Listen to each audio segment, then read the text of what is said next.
Hey, welcome to Jeremy Snell's Recruitment Training.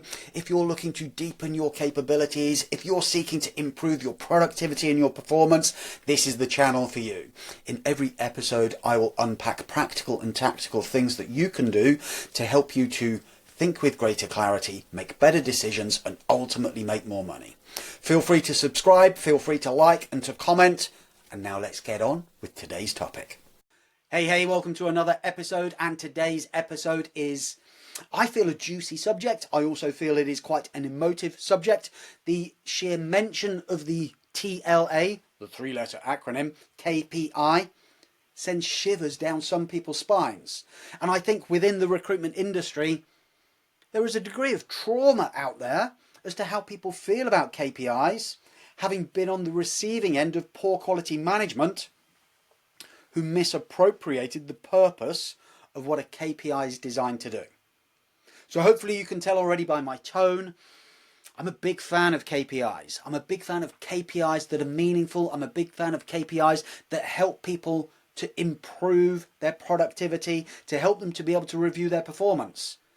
Because after all, the middle letter in the acronym, P, is for performance.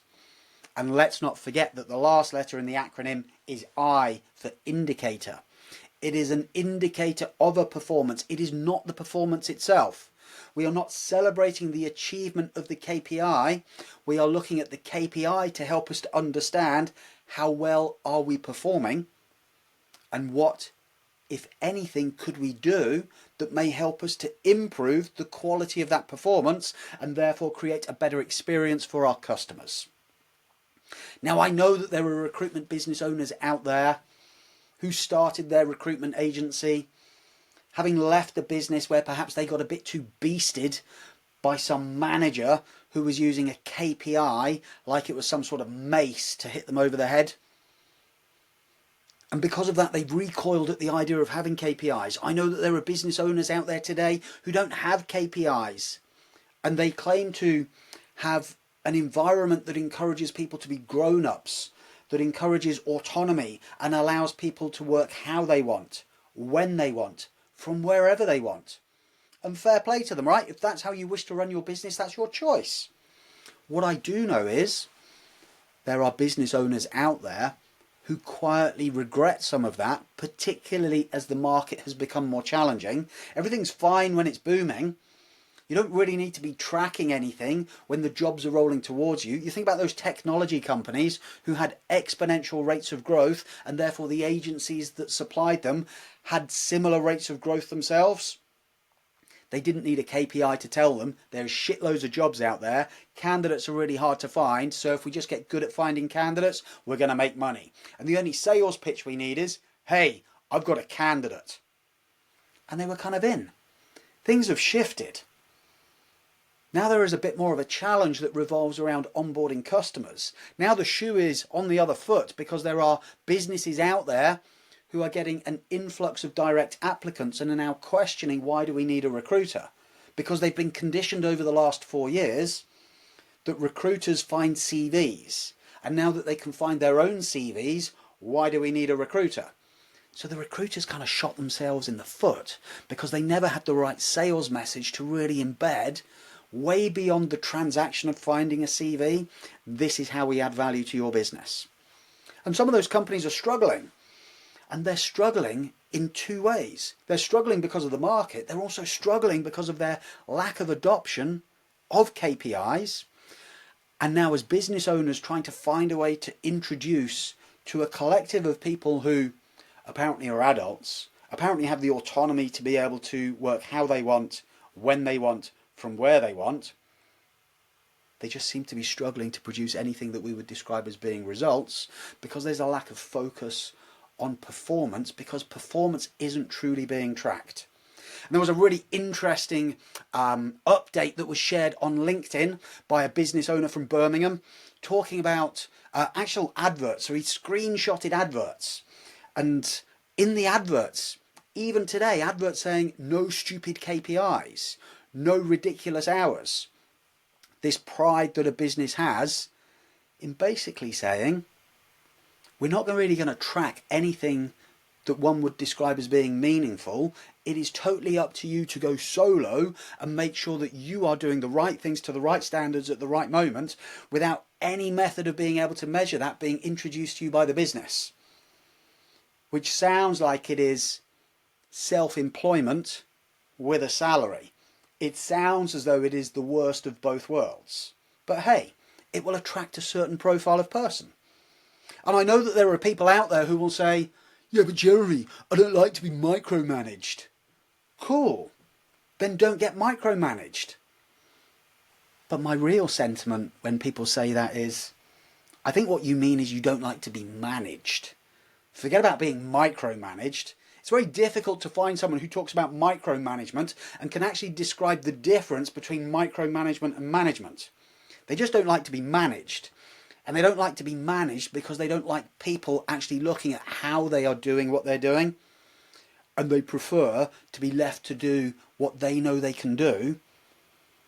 And it just makes life more difficult for the business owner and way more difficult for that consultant, because some of them end up becoming a little bit bitter and a little bit twisted and start to become resentful of their own job because they're not producing the results. And just to compound my perceptions of that, as I was reading that update from that business owner sharing the screenshots of those job adverts, another agency owner joined in the chat and quite proudly said that actually KPIs and tracking things that are designed to help somebody to get better actually is quite off-putting for the consultant, and went on to say there are very few things that are meaningful KPIs, and if you employ grown-ups then they should be able to do their job properly.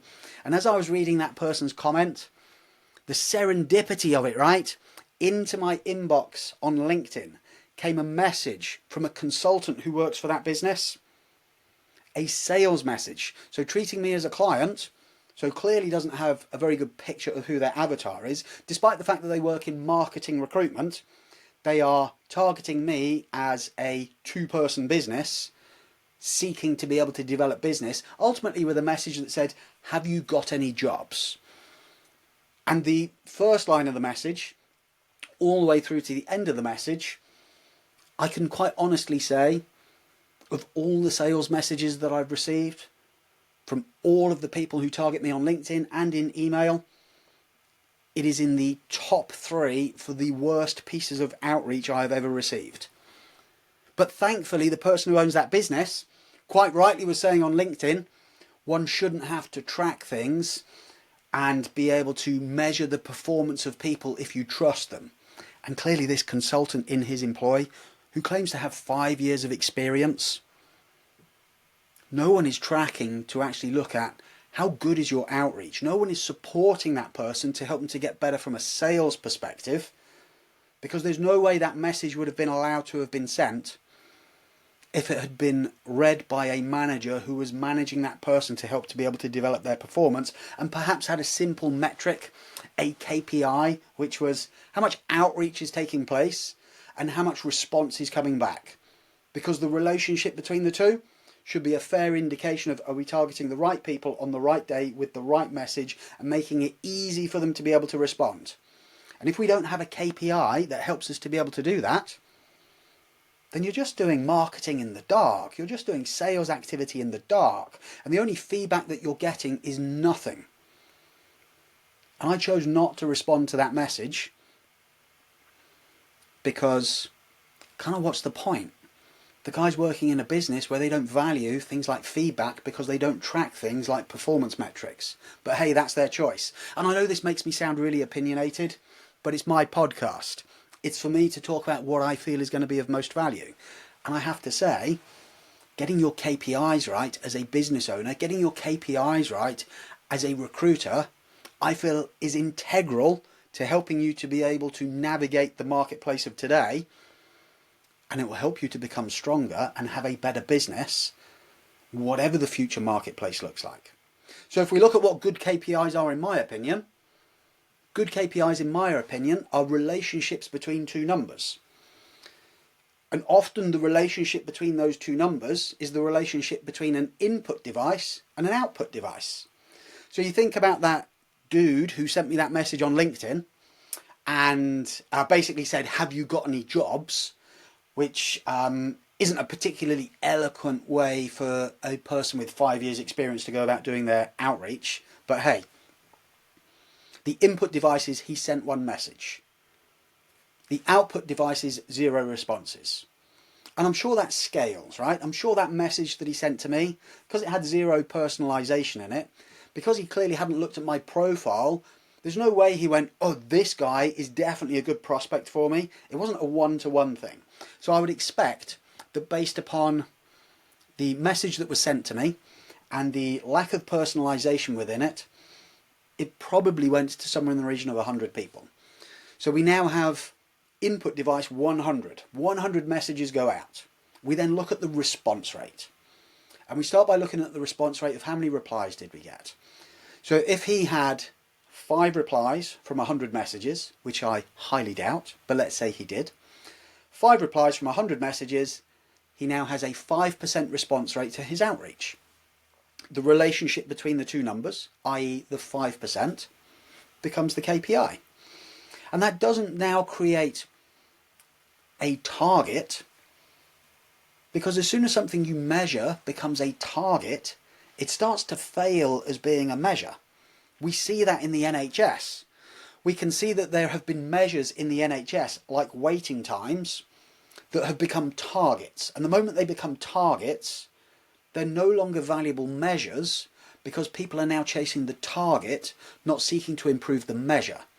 So they are finding creative ways to be able to ensure that wait times are being reduced because it is a target, not using the wait times as a measure to look at the quality of clinical work that is being done or the experience that is being provided to the patients, or to the potential reduction of things like negligence. So as we've seen more and more targets being set in the NHS that revolve around things that were initially measures, we are seeing an increase in the number of negligence cases, and that level of litigation is probably costing more than any of the benefits of actually achieving the targets in the first place. So without getting too political here, people, when you decide as a business owner, when you decide as a recruiter, I am going to start to set myself a target on this. Be really mindful as to what the impact of creating a target has on someone's perceptions of the value of the number. So if, for example, we said, right, the target is 10% conversion, 100 messages needs to get 10 replies, some people may try and fudge the system and start to create methods to be able to report in a way that shows that the target is being achieved, whilst actually what is being compromised is the measure, because not everything is being declared. Maybe some things will be sent and not logged on a CRM system, and I've seen people do that when job fill becomes a target. Jobs have only been put on the system when they got filled, and the time from putting the job on to the invoice being sent ends up being like 2 hours. So we need to be mindful of what behaviours we're looking to influence and what we could accidentally influence, and more than anything think about the generation of a KPI is to help us to be able to look at the performance of an individual whilst conducting an activity that we would consider to be meaningful to help us to be able to grow our business or maintain a level of productivity that helps us to ensure that we are profitable. So if you look at another KPI, it may be that we have a KPI which is CVs that convert into interviews. So the input is 10 CVs got sent and the output is 5 interviews got arranged, so we have a 50% conversion. As we start to look at the relationship between our inputs and our outputs, we can create an agile dashboard of what we would consider to be the most meaningful KPIs, key performance indicators, that are most relevant to the individual who we are talking to, or the individual who we are measuring, including self. And when you give somebody a portfolio of somewhere in the region of 3 to 5 KPIs, there will be other data that you have access to. We don't have to go through all of that data with every single person simply because some of that data is important to someone else. Each individual within a business may have their own focused set of KPIs that will have the most meaningful impact on their own productivity. And then there are these other things that I would like to call standards. They get misappropriated or mistitled as KPIs, and I think this is sometimes where the trauma can come from. Like when we say, in our business, we would expect it to be a standard that every 360-degree consultant is able to have 20 meaningful business conversations every week. And those are sales calls. But if we define that as being a standard, it's not a KPI because it doesn't really indicate any performance, but it shows an achievement of a standard, and that standard, the quality of it, is owned by the individual. They could choose to do 10 meaningful conversations and then roger in 10 less than meaningful conversations to help them to be able to hit their number. They own the quality of it. But when we set it as a standard, it becomes an expectation. It's an expectation in terms of a behavior set. It's a standard as an expectation in terms of an attitude. So I wouldn't call that a KPI. I would have a set of standards. This is what we expect each person of this level of capability, at this level of seniority, in this particular job to be able to achieve on a weekly basis as a set of standards. And because it becomes that set of standards, and because everyone buys into it, it has some self-accountability to it, and everyone knows the purpose as to why it's set at 20 and not 18 and not 25. The KPIs, the performance indicators, those have more agility, and those are specifically chosen based upon what is going to be of greatest benefit for the individual to focus on to help them to be able to achieve goals, objectives, and stay focused on priorities. So if the priority is to be able to create customer retention, so if we decide, right, we want to ensure that we are keeping these crown jewel accounts, one of the KPIs we might look at is what percentage of the people who we've hired in that business have we completed a process of aftercare with and met face to face. Or we might look at it and say, well, let's look at those accounts that we want to be able to maintain as our crown jewel accounts, and let's focus on the speed at which we are delivering on them. Let's look at the average time to hire, because if we can decrease the average time to hire, we can become more impactful for the customer. So as you start to pick the measures that you feel would be of greatest value, they indicate something that is going on behaviourally, which is the person's performance. And that's the thing that I think gets lost in translation. So as a summary, if you don't have a meaningful set of KPIs, which is based around the relationships between two numbers, good KPIs, in my opinion, the majority of the time end up being percentages. It's not let's arrange 5 interviews a week. It's not let's do 20 sales calls a week. If you want those are standards. Those are behavioural standards. The KPIs are the conversion of CVs to interviews.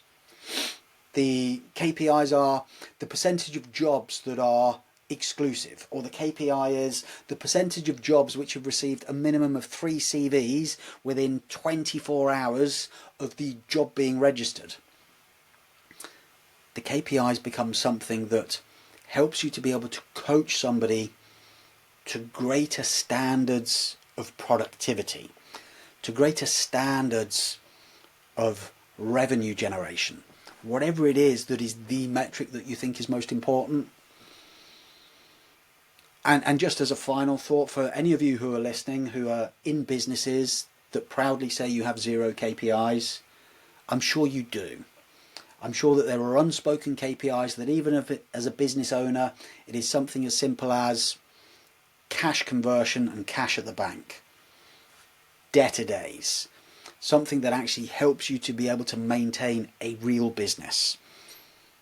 And if you don't, then really you're relying on economic conditions and each individual's own ability to self-coach, self-manage, self-assess and achieve consistent performance, which makes them a very rare beast. And if you're a consultant and you're currently in a position where you are feeling as though you need to produce better results, if you are lacking clients or jobs, or you're not getting enough traction and things are moving too slowly and interviews aren't happening, or too many CVs are being rejected, or the temp jobs that you're getting are too short in duration and therefore it's very difficult to be able to get the momentum to hit your number, think about what would be the KPIs that would help me to be able to look at the inputs and the outputs that will make the biggest difference to my ongoing happiness. And when you start to see KPIs as being the route to ongoing happiness rather than the turmoil of being allegedly micromanaged, then you'll start to embrace them for what they truly are, which is a vehicle to enlightenment. So look, whatever your thoughts are on what I've said, I would love to hear your feedback. I hope that within what I've shared, you can feel that there is a definite case for good quality KPIs, and that there is a definite case for being able to set some behavioural standards for self and perhaps for others, and that without meaningful KPIs showing you where your true performance actually lies, life becomes more difficult to be able to get better. And just share a thought for that guy who sent me that message. 5 years experience working in recruitment, sending what I would consider to be low grade, low impact, verging on embarrassing messages without any measure in place to help that individual to be able to make a better decision as to what he does next week because of what didn't happen this week. And when I go back through my messages on LinkedIn, that is the 4th message in a row that that individual has sent to me, with very little change in terms of substance, with very little change in terms of tone, and with very little change in terms of goal. Got any jobs? What about now? What about now? Have you got any jobs? And at some point, that feedback, unless 99 people went back and said, hey, my friend, here is a job, and I'm in the minority, but I don't think I am, you'd think that that feedback itself would make you want to slow down and think, what's actually going on here? How come I'm doing so much outbound and getting so little back in return? And then suddenly that person is analysing something called a KPI in a business that says, we don't need that if we are adult and autonomous. And he would probably benefit from that being something he spoke to another, perhaps a manager, about in a little bit more depth, to talk out loud and to be able to unpack it, and maybe to start to set some goals as to what could be done differently to start to be able to change the outcome that he so clearly wants. He definitely seems to want some jobs. So hopefully this week will be his week. Have fun, work hard, see you on next week's episode. Hey, thank you for watching. If you want to continue to get access to more high quality training and coaching ideas to help you to stay inspired as a recruiter, make sure that you like, make sure that you subscribe, and check out the description below for relevant links to tools, frameworks, and other ideas to keep you moving forward. And I look forward to seeing you on another one very soon.